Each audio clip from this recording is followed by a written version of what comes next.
brought to you by Silver Pumps.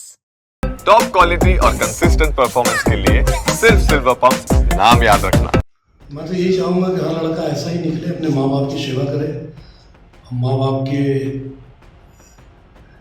अगर जो भी कोई कष्ट हो तो उसको दूर करे। और मैं बहुत खुश हूँ अपने अभिषेक पांडे से कि लड़का हो तो ऐसा हो कि उसने अपने पिताजी का मान सम्मान बढ़ाया और अपने परिवार का मान सम्मान बढ़ाया। और हर लड़कों से यही उम्मीद करूँगा कि अभिषेक से भी अच्छा लड़के बने सब, जो अपने माँ बाप के कष्टों को देखें और उनको दूर करें। मिथिलेश पांडे खुश हैं तो दुखी भी हैं। खुश इस बात से कि उनकी नौकरी वापस मिल गई और दुखी इस बात से कि उनकी ये खुशी देखने के लिए उनके माता पिता अब इस दुनिया में नहीं हैं। मिथिलेश पांडे कह रहे हैं कि भगवान सबको ऐसा बेटा दे जो अपने पिता को इंसाफ दिलाने के लिए अपने सपनों की तिलांजलि दे दे।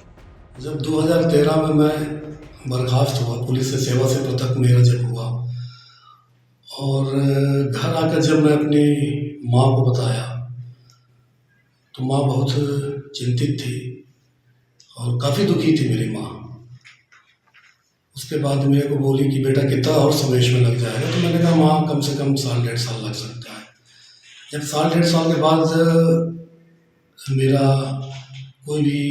मेरे पक्ष में कोई भी फैसला नहीं आया तो मेरी माँ पूजा पाठ बहुत अच्छे से करती थी, माँ दुर्गा की बहुत अच्छी भक्त थी। तो मेरी माँ ने अपना मंगलसूत्र और सिंदूर जो कि सुहागन होते हुए मेरी माँ कम से कम 10 सालों तक मांग नहीं भरी, सिर्फ इस बात पे कि मेरा लड़का जिस दिन माता हो जाएगी, पुलिस सेवा में फिर से आ जाएगा तो मैं मांग और सिंदूर भरूंगी। 4/4/25 को मैं पुलिस सेवा में बहाल हुआ। दुख इस बात का है कि ना आज मेरी माँ है और ना मेरे पिताजी हैं। अगर वो होते तो सबसे ज़्यादा खुश वही दोनों मेरे माँ और मेरे पिताजी होते, जो इस क्षण को देखने के लिए जिंदा नहीं है और इसको देखने के लिए बहुत ही उत्सुक थे कि कब मेरे बेटे का पुलिस में जाएगा, वर्दी पहनेगा, उस क्षण को हम देखेंगे। लेकिन ऐसा नहीं हो पाया। दरअसल साल 2013 में मिथिलेश पांडे को आय से अधिक संपत्ति मामले में बर्खास्त कर दिया गया था। इसके खिलाफ मिथिलेश पांडे ने कोर्ट में याचिका दायर की, लेकिन फैसला इनके खिलाफ गया।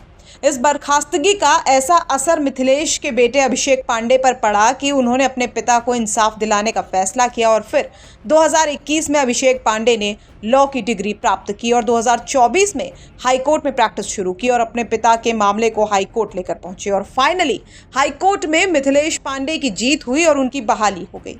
अब मिथिलेश पांडे अपने बेटे पर गर्व कर रहे हैं। उसके बच्चा अपने लड़के ने अपना पढ़ाई वकालत पूरा किया।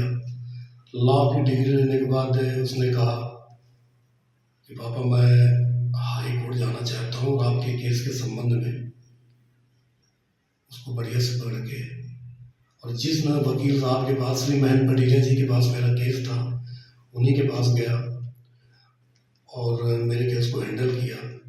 इसी बीच उसने एडीपीओ की भी परीक्षा किया था और एडीपीओ की परीक्षा में उसने एडीपीओ परीक्षा पास भी कर लिया। लेकिन उसकी सोच था कि मुझे लॉ ही करके मुझे हाई कोर्ट में ही जाना है, मुझे एडीपीओ की नौकरी नहीं करनी है। तो फिर श्री महेंद्र पटीरिया जी के पास जाके उसने मेरी फाइल को अच्छे से स्टडी किया। उस केस को मैं फिर लगातार उसके जाने के बाद केस मेरा प्रोग्रेस होने लगा, डेट अपने को अच्छे से मिलने लगा और वह दिन आया कि जब हम कोर्ट से हमारे पक्ष में फैसला आया जिससे हमारे परिवार में खुशियाँ आई। और इसमें कोई शक नहीं कि अभिषेक ने बहुत अच्छे से अपना पक्ष रखा और अपने पिताजी को न्याय दिलाया, जो एक आय से अधिक संपत्ति का जो लांछन लगा था।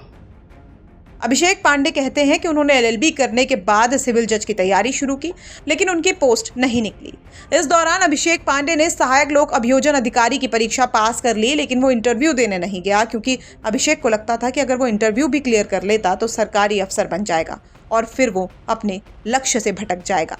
अभिषेक की माने तो उन्होंने सब कुछ छोड़कर हाईकोर्ट में प्रैक्टिस शुरू की और अब अपने पिता को इंसाफ दिलाया है। अनूपपुर से रावेंद्र शुक्ला की रिपोर्ट, MP तक।